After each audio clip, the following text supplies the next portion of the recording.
صحبت اللہ والوں کی، صحبت اللہ والوں کی، اللہ سے ملوا جاتی ہے صحبت اللہ والوں کی، اپنا رنگ دکھا جاتی ہے صحبت اللہ۔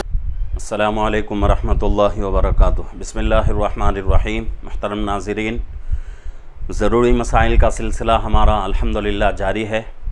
نماز کے شرائط پیچھے ویڈیو میں گزر چکے ہیں، اور پیچھے ایک ویڈیو ایسا بھی گزرا ہے کہ نماز کے شرائط جو ہیں باہر کے ساتھ، ان کو آسان طریقے سے سمجھنے کا طریقہ کیا ہے، یہ بھی میں نے جو ہے کر کے دکھایا ہے کہ کیسے انداز میں کس آسان طریقے سے نماز کے شرائط کو اپنے ذہن میں بٹھا سکتے ہیں۔ اب جو شرائط گزرے ہیں ان کا تفصیلی مسائل ان کے اب شروع ہونے جا رہے ہیں۔ نماز کے شرائط کے تفصیلی مسائل ہیں، ایک ایک شرط کے کچھ مسائل آتے جائیں گے۔ پہلا جو شرائط میں پہلی شرط کیا تھی؟ زمین کا پاک ہونا، جگہ کا پاک ہونا، جہاں آدمی نماز پڑھنا چاہتا ہے وہ جگہ پاک ہونا۔ اس کے تعلق سے مجھے آج کی اس ویڈیو میں 5 مسائل عرض کرنی ہیں۔ پہلا مسئلہ، اگر ناپاک زمین خشک ہو جائے یعنی سوکھ جائے تو اس کے اوپر نماز پڑھنا کیسا ہے؟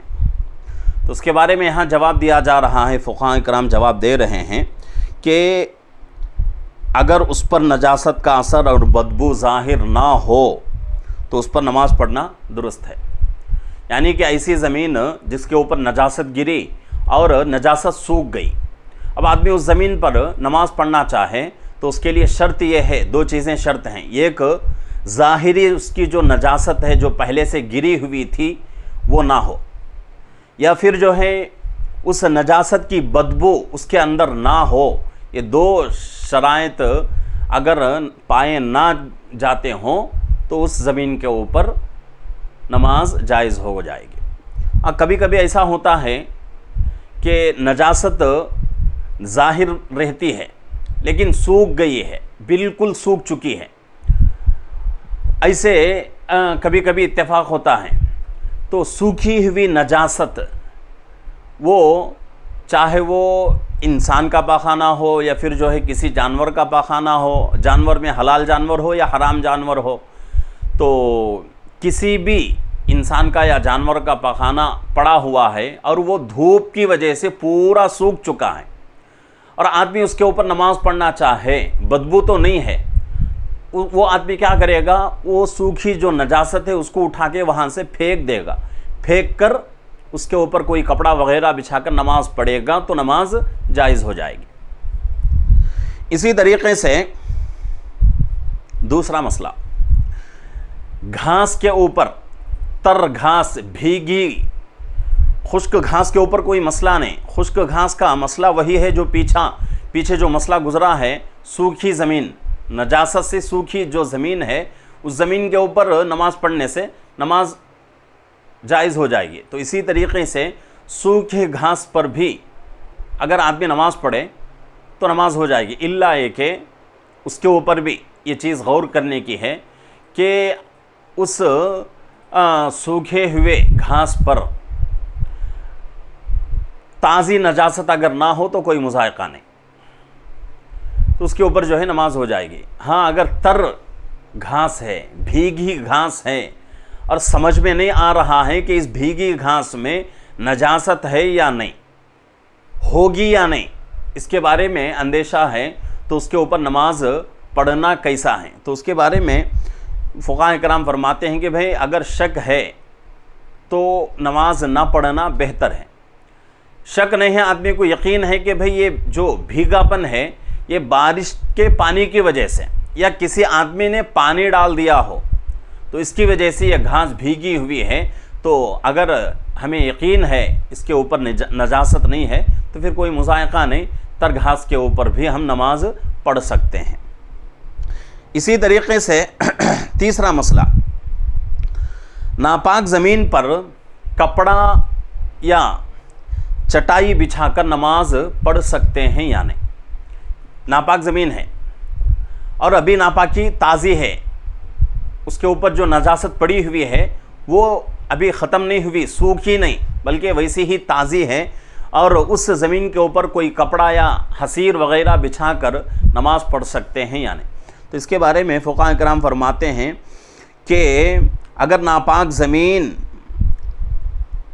तर या खुश्क ज़मीन, दोनों तरह की, भीगी ज़मीन हो या सूखी ज़मीन हो, ज़मीन पर ऐसा मोटा कपड़ा या चटाई या प्लास्टिक बिछाकर नमाज पढ़ें जिससे नजासत का असर कपड़े में नहीं आ सकता या ऊपर के नजासत ऊपर के हिस्से में ज़ाहिर नहीं होती, तो ऐसे जगह पर नमाज़ पढ़ सकते हैं। यानी कि इसको आसान से इस तरह समझें कि भाई एक ज़मीन के ऊपर नजासत पड़ी हुई है, अभी वो नजासत सूखी नहीं है, तर नजासत है, कच्ची है अभी, तो वैसे ज़मीन के ऊपर नमाज़ पढ़ने के लिए ज़रूरी है कि कोई मोटा कपड़ा बिछा ले या फिर जो है प्लास्टिक डाल ले या कोई चटाई ऐसी डाल ले, और वो जो बिछाया जा रहा है कपड़ा हो, प्लास्टिक हो या फिर जो है चटाई हो, इतनी मोटी हो कि नजासत ऊपर ज़ाहिर ना हो, नजासत का असर ऊपर ज़ाहिर ना हो।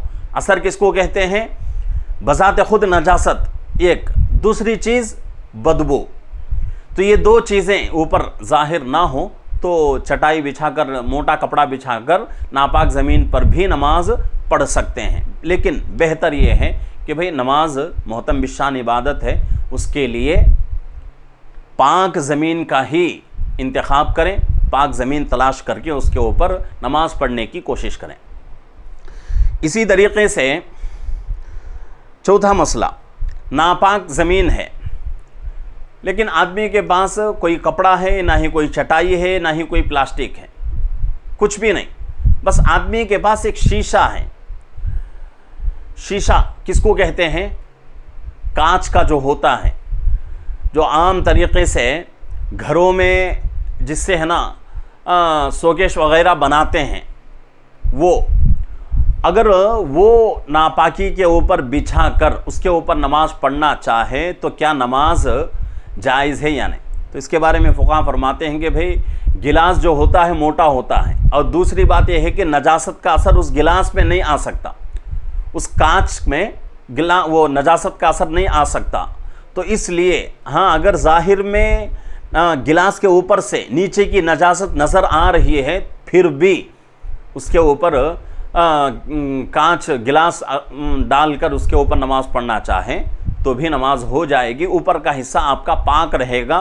तो इस वजह से नमाज में किसी तरह का कोई जो है नुक्स पैदा नहीं हो सकता। अब इसी तरीक़े से पांचवा मसला, गोबर से लिपी हुई ज़मीन पर नमाज पढ़ना, यह आखिरी मसला है और ये बहुत ही ज़रूरी मसला है।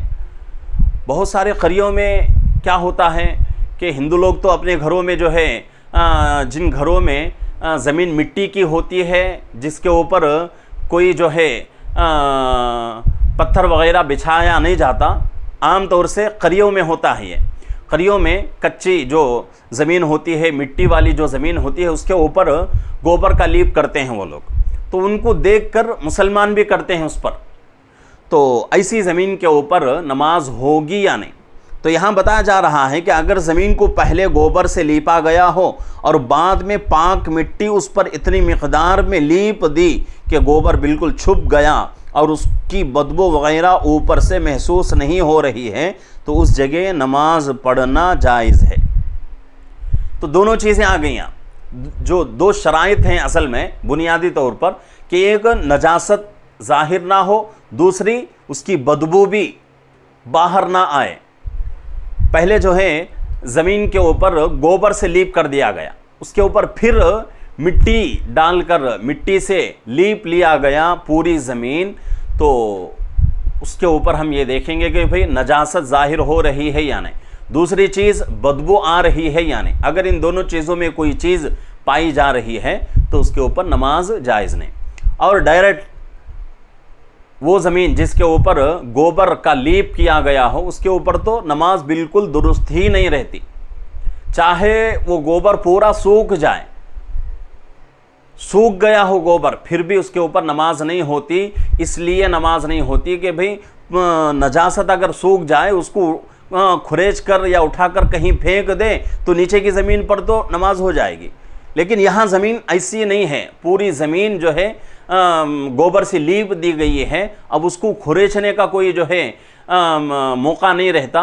तो इस वजह से गोबर से लीपी गई ज़मीन के ऊपर नमाज दुरुस्त नहीं होती। नमाज दुरुस्त करने के लिए उसको क्या करने की ज़रूरत है कि गोबर से लीपी हुई ज़मीन को फिर ऊपर से मिट्टी से ऐसा लीप दिया जाए, इतनी मोटी मिट्टी डाल दी जाए कि नजासत का असर ऊपर नज़र नहीं आए और इसी तरीके से बदबू भी ना निकले।